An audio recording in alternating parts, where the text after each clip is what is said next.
안녕하세요. 다운부동산 도라에몽 소장입니다. 머리도 좀 깔끔하게 해야 되는데 오늘은 그 재개발 재건축이죠. 이제 재개발의 권리 산정 기준일이 어떤 건지에 대해서 한번 알아보려고 하는데요. 제가 뭐 한 몇 년 동안에 재개발 대구 동구에 있는 재개발 현장에 있는 부동산으로서 자리를 잡고 있었는데 뭐 뒤에 보시다시피 뭐 책들도 많이 있고 한데 나름대로 공부를 좀 열심히 한다고 했는데 그래도 부족한 점들은 많이 있습니다. 그래도 제가 알고 있는 거를 저 혼자만 알고 있으면 항상 떵된다 라고 표현을 하거든요. 그래서 같이 한번 알고 지나가자고 생각이 되어서 지금부터 이제 재개발 재건축은 어떤 것이다, 그리고 권리 산정 기준일, 조합원들에게는 어떤 분양권이 나오고 어떨 때 어떻게 해야 되고 이런 것들을 쭉쭉쭉 해서 이제 영상을 한번 찍어서 올려드리려고 합니다. 뭐 보통 많은 분들이 뭐 지금까지도 공부 많이 하셔가지고 비과세 되는 쪽 이런 쪽들도 많이 궁금해 하시는 건데 그런 부분들도 차례차례 다 올려드리려고 하니까요, 조금 관심 있게 한번 봐주시길 바라겠습니다. 자, 그럼 지금부터 시작 한번 해요. 일반 정비 사업이거든요. 일반 정비 사업의 기초도 조금 알고 지나가셔야 되기 때문에 그 부분부터 먼저 설명을 드리도록 할게요. 일반 정비 사업이라는 거는 이제 재개발, 글씨가 참 하고 재건축 이렇게 있어요. 지금 제가 중점적으로 설명드리는 거는 재개발이 있거든요. 재건축은 그냥 약간 좀 심플해요. 심플하기 때문에 재건축은 토지, 건물 다 있어야 된다. 그렇기 때문에 다 없으면은 입주권이 안 나온다. 이렇게만 생각하시면 돼요. 그리고 중간중간에 재건축에 이제 좀 주의할 점들 이런 것들도 뭐 설명을 중간중간에 계속 드릴 거예요. 제가 영상 올려드리는 부분들 재개발 중심으로 올려드리면서 재건축도 같은 정비 사업이기 때문에 뭐 조금 구분해야 되는 것들은 그 중간중간에 다 설명을 드릴 거니까 지금 오늘은 권리 산정 기준이 왜 중요한지 이 부분에 대해서 설명을 드립니다. 자, 지금 정비구역 수립을 하고 정비구역 지정을 해요. 요 날이 바로 권리 산정 기준일. 그러니까 일명 지형도면 고시라고 하거든요. 저는 대구 동구에 있기 때문에 저희들의 권리 산정 기준일은 지형도면 고시일이 이날이 바로 권리 산정 기준일이 됩니다.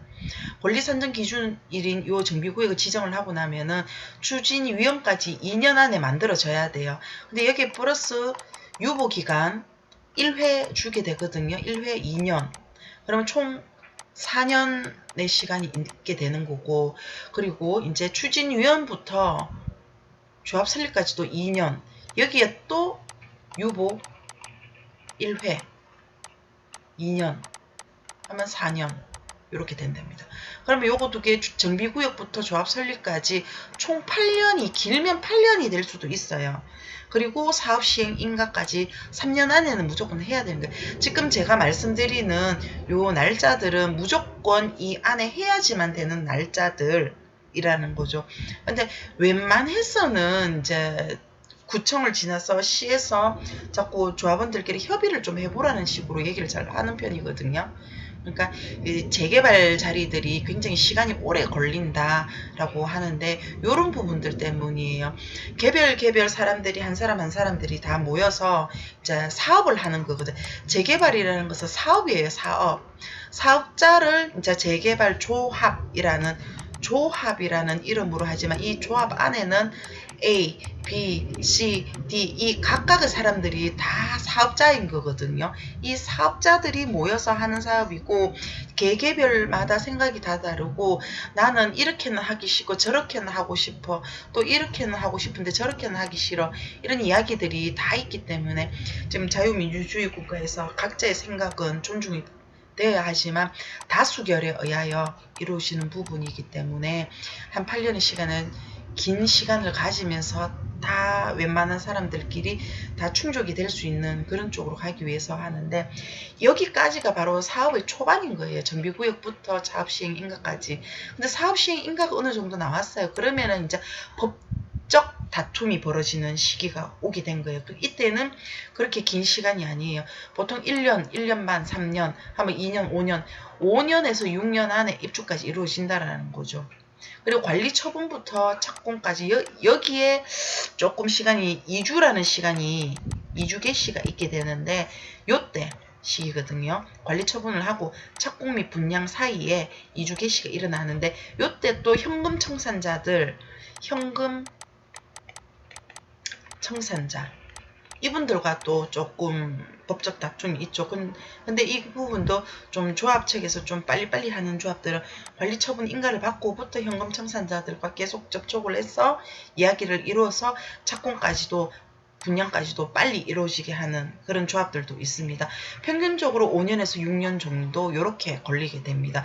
이게 바로 전부 다 일반적인 정비 사업 순번이면서 어떤 기준점들이 나타내는 거예요. 근데 가장 지금 우리가 궁금한 거는 이 권리 산정 기준일, 이게 왜 중요하냐. 이게 잘 정해져야지만 사업시행 인가에서 조합원들의 분양 신청을 하거든요. 요때 조합원들 어떤 타입을 신청하는 그 타입 신청이 결정이 돼요. 이미 여기에서부터 결정이 되는 거예요. 그 부분들을 잘 이해를 하셔야 되는데, 자, 용어하고 이런 것들을 한번 법적인 걸로 한번 보고 다시 돌아오도록 할게요. 이제 우리들이 보려고 하면 여기 도시 및 주거 환경 정비라는 거를 해야 되는 정비법을 봐야 되는데요. 이게 국가법령센터에 와서 보시면은 여기 검색을 할 수 있는데, 도시 및 주거 환경 정비라고 하면은 이렇게 4개 정도가 나와요. 이 4개 정도를 거의 다 같이 봐야 돼요. 뭐 난 보기 싫어. 그럼 부동산 소장 얘기하는 글만 들을래. 그렇게 하셔도 돼요. 그렇게 하셔도 되는데, 그래도 저처럼 조금 궁금증이 있으면 못 참는다 하는 사람들이 좀 많이 있거든요. 그런 사람들을 위해서 제가 요거까지 찾는 것까지도 말씀을 드리는데, 첫째 정비법 나라에서 해놨고, 시행령 법만으로는 안 되니 시행령 0이 있고요. 그 다음에 규칙이 있고, 요 밑에 조례가 있어요. 이 조례는 각 시마다 다 있어요. 대구광역시 조례, 부산광역시 조례, 대전광역시 조례, 이 조례들이 다 있는데, 법령 규칙에서 할 수 없는 거는 조례에서 다 해요. 아주 세밀한 것들이 다 조례에 있거든요. 그래도 법의 기본적인 용어를 알고, 그 다음에 령을 알고, 그 다음에 규칙을 알고 조례로 가야 되는데, 우리들이 궁금한 거는 보통 법과 시행령 그리고 바로 조례로 가시면 돼요. 규칙까지는 크게 보실 필요는 없는 것 같아요. 가끔 그래도 잘 안 나오면 규칙도 한번 뒤져보시고 이렇게 하셔야 됩니다. 자, 여기 도시환경정비법을 제가 키워놨는데요. 여기 2조에 보면 정의가 있어요. 정의에 정비구역이란 정비사업을 계획적으로 시행하기 위하여 16조에 따라 지정고시된 구역을 말한다 라고 되어 있어요. 이 16조가 뭔지를 봐야 될 거예요. 법은 항상 이렇게 뭐 되어 있으면 요것들을 다 보고 해야 되거든요. 자, 이제 16조를 한번 보도록 할게요. 자, 16조에 와서 보니 여기 정비구역의 지정권자는 정비구역을 지정하거나 변경 지정하려면 지방도시계획 심의를 거쳐야 한다. 그리고 정비구역의 지정권자는 정비구역을 변경 지정도 포함한다. 지정하거나 정비계획을 결정한 때에는 정비계획을 포함한 정비구역 지정의 내용을 해당 지방자치단체 홍보에 고시하여야 한다. 이렇게 이 경우 지형도면 고시 등에 대해서는 토지이용규제 기본법 제8조에 따른다. 이렇게 돼서 지형도면 고시, 이 공보의 고시, 이렇게 지형도면 고시 한다는 것 자체가 이제 권리산정 기준일이 된다는 거죠. 자, 대구광역시는 이렇게 되어 있습니다. 자, 정말로 대구광역시는 이렇게 16조에 따랐는지를 한번 보도록 할게요. 자, 제가 대구광역시 그 도시 및 주거환경 정비 조례를 켜놨거든요. 여기에도 정의에 보시면은 2조 정의 이 조례에서 사용하는 용어의 정의는 다음과 같다. 1번, 2번, 뭐 3번, 4번 뭐 이런 것들도 나중에 다 설명을 또 드릴 거예요. 관리처분 계획 기준일이란 뭐 권리가액이란 뭐 이런 것들, 권리가액 뭐 이런 것들 설명도 다음에 또 용어 설명을 하기 위해서 또 설명을 드릴 거예요. 쭉 내려와 보니 여기 권리 산정 기준일 법 제77조에 따라 정비 사업으로 인하여 주택 등 건축물을 공급하는 경우 법 16조 2항에 따른 고시가 있는 날이라고 되어 있어요. 요 건축물 공급하는 경우 법 16조 2항에 따른 아까 제가 2항을 조금 더 중점적으로 읽었잖아요. 요 고시가 있는 날이 바로 요 법 16조 2항 고시가 있는 날 요게 바로 지형 도면 고시를 하고 이 날이 바로 권리 산정 기준일이 된다라는 거거든요.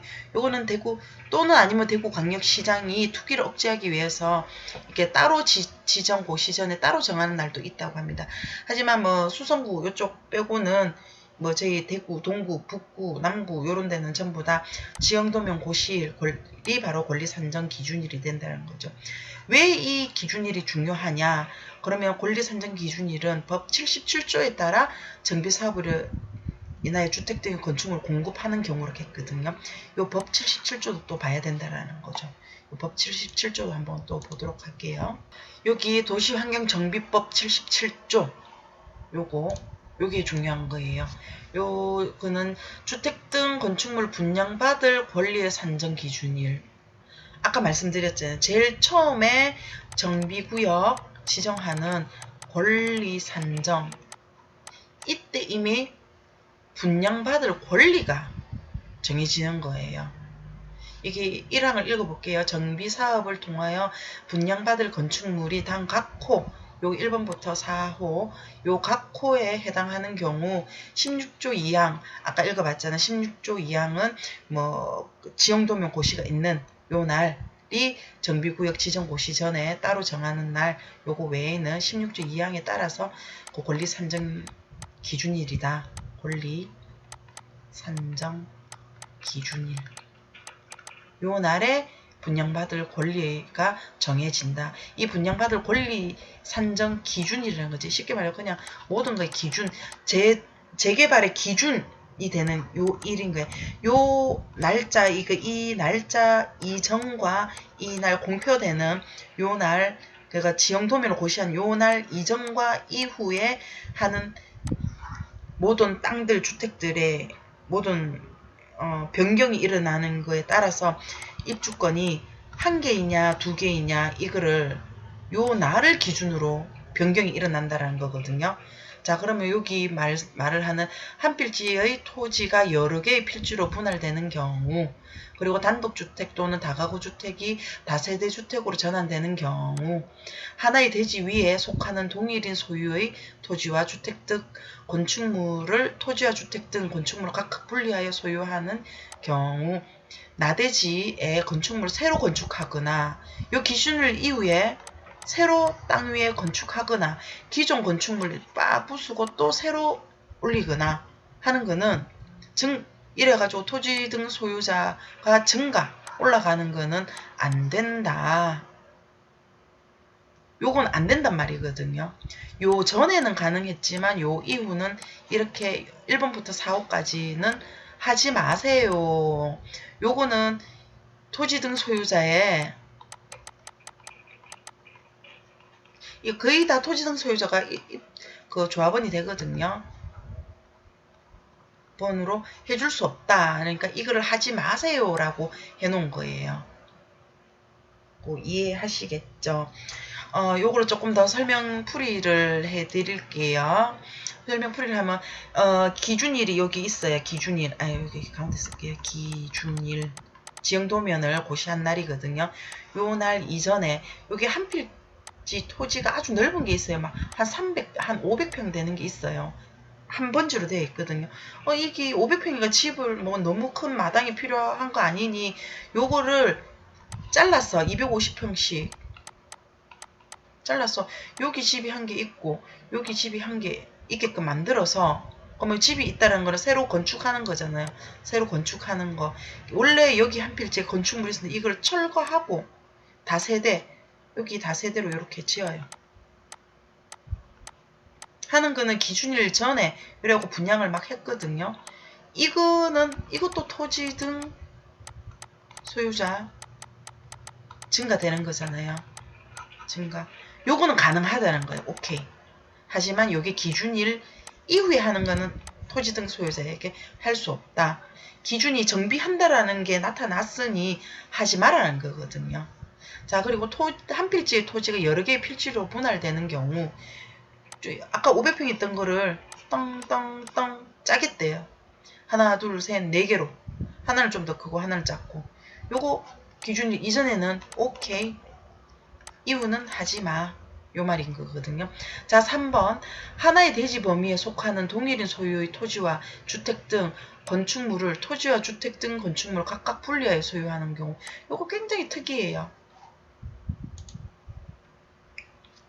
요것도 기준일 전에 아버지와 아들이 원래 아버지 소유였던 거를 아버지가 아들에게 땅은 아들 소유로 주고 건물은 아버지가 그대로 갖고 있어요. 요거인 경우에는 기준이 이전에 일어났다면은 요것도 입주권이 있고 분명히 근데 세대는 분리돼 있어야 돼요. 세대에 아들도 입주권이 나와요. 하지만 이것도 이 이후에 해버리면 기준일 이후에 이렇게 해버리면 입주권이 안 나와요. 1+1이냐? 그것도 아니에요. 그냥 하나로만 입주권 한 개 이렇게 나와요. 그럼 아까 요거 4번 같은 경우에는 제가 뭐 1번, 2번을 섞으면서 설명을 드렸잖아요. 그 부분에 아까 뭐 땅 요렇게 큰 거인데 건물 새로 짓고 건물 있는 거 부수고 했던 거 그렇게 되는 거거든요. 그러니 1번부터 4번까지는 요 기준일 지형도면 고시 이후에는 하지 마세요. 입주권 더 안 줘요. 라고 하는 거예요. 입주권 더 안 줍니다. 라고 말씀을 하는 거예요. 왜냐하면 정비를 해서 주거 환경을 좋게 만들고자 새롭게 만든다고 했는데 땅이 넓다고 쪼개고 하면은 토지 등 소유자가 많이 나오기 때문에 뭐 쪼개기 이런 게 옛날에 극성을 좀 많이 했었거든요. 딱 지금 대구시 조례를 보면 뭐 토지가 20제곱미터 까지는 입주권이 나오는 걸로 되어 있어요. 이거 말고는 근데 이것도 원래 기준일 이전에 이래 있어야지만 됐던 거거든요. 요거 말고는 이제 뒤에 해버리면은 입주권 안 줄 거야. 다 플러스 해가지고 한 개만 줄 거야. 이렇게 돼 있습니다. 그래서 권리 산정 기준일이 굉장히 중요하다는 거예요. 나중에 여기에 가셔서 우리 사업시행인가 여기 할 때 조합원분들 평형 신청할 거거든요. 평형 신청. 요 날이고 사업시행 인가를 하고 감정평가를 내고 평형 신청하라고 하는 날이 있어요.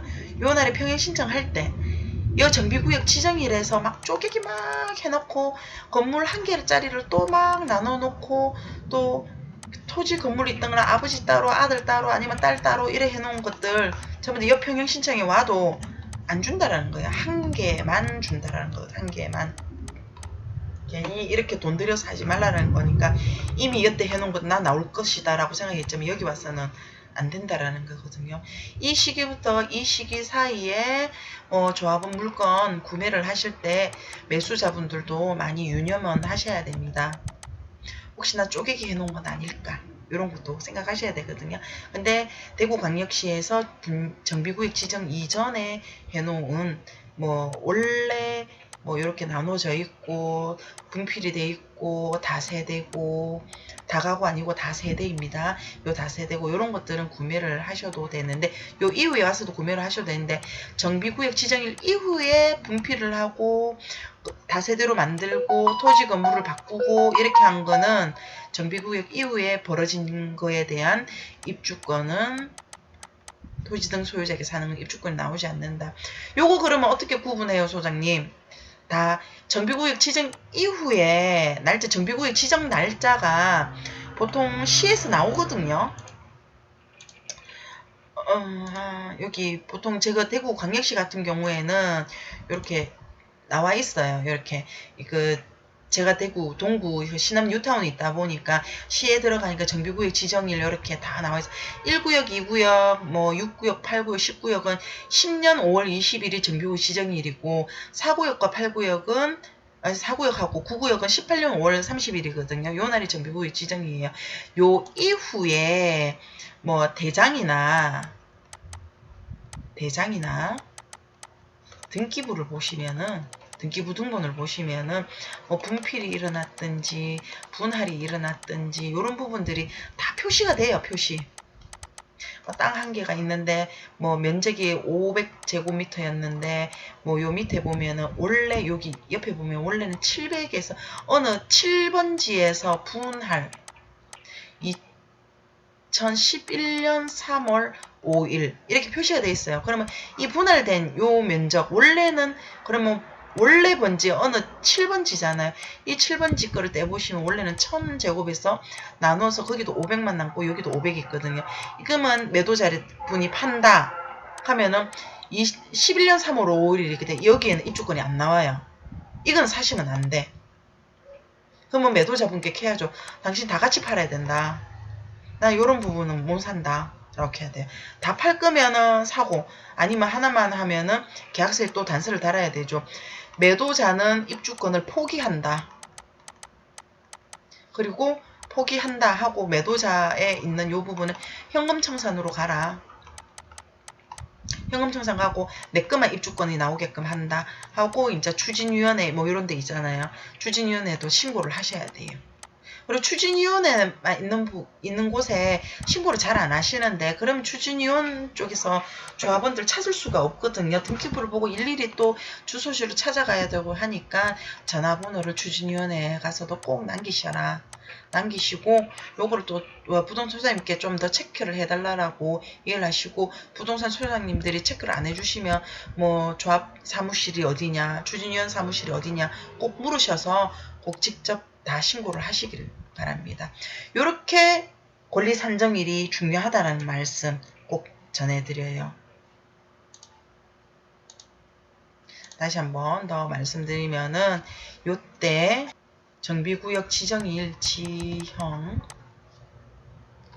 도면 고시는 권리 산정 기준 이렇게 되거든요.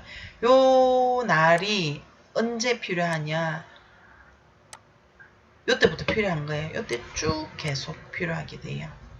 그렇기 때문에 한 6년 정도 모르고 있다가 여기 와서 덜커덩 아이쿠야 큰일 났다 하시지 말고 요 이후부터 구매를 하시는 분들은 조목조목 잘 보시고 구매를 하시길 바라겠습니다.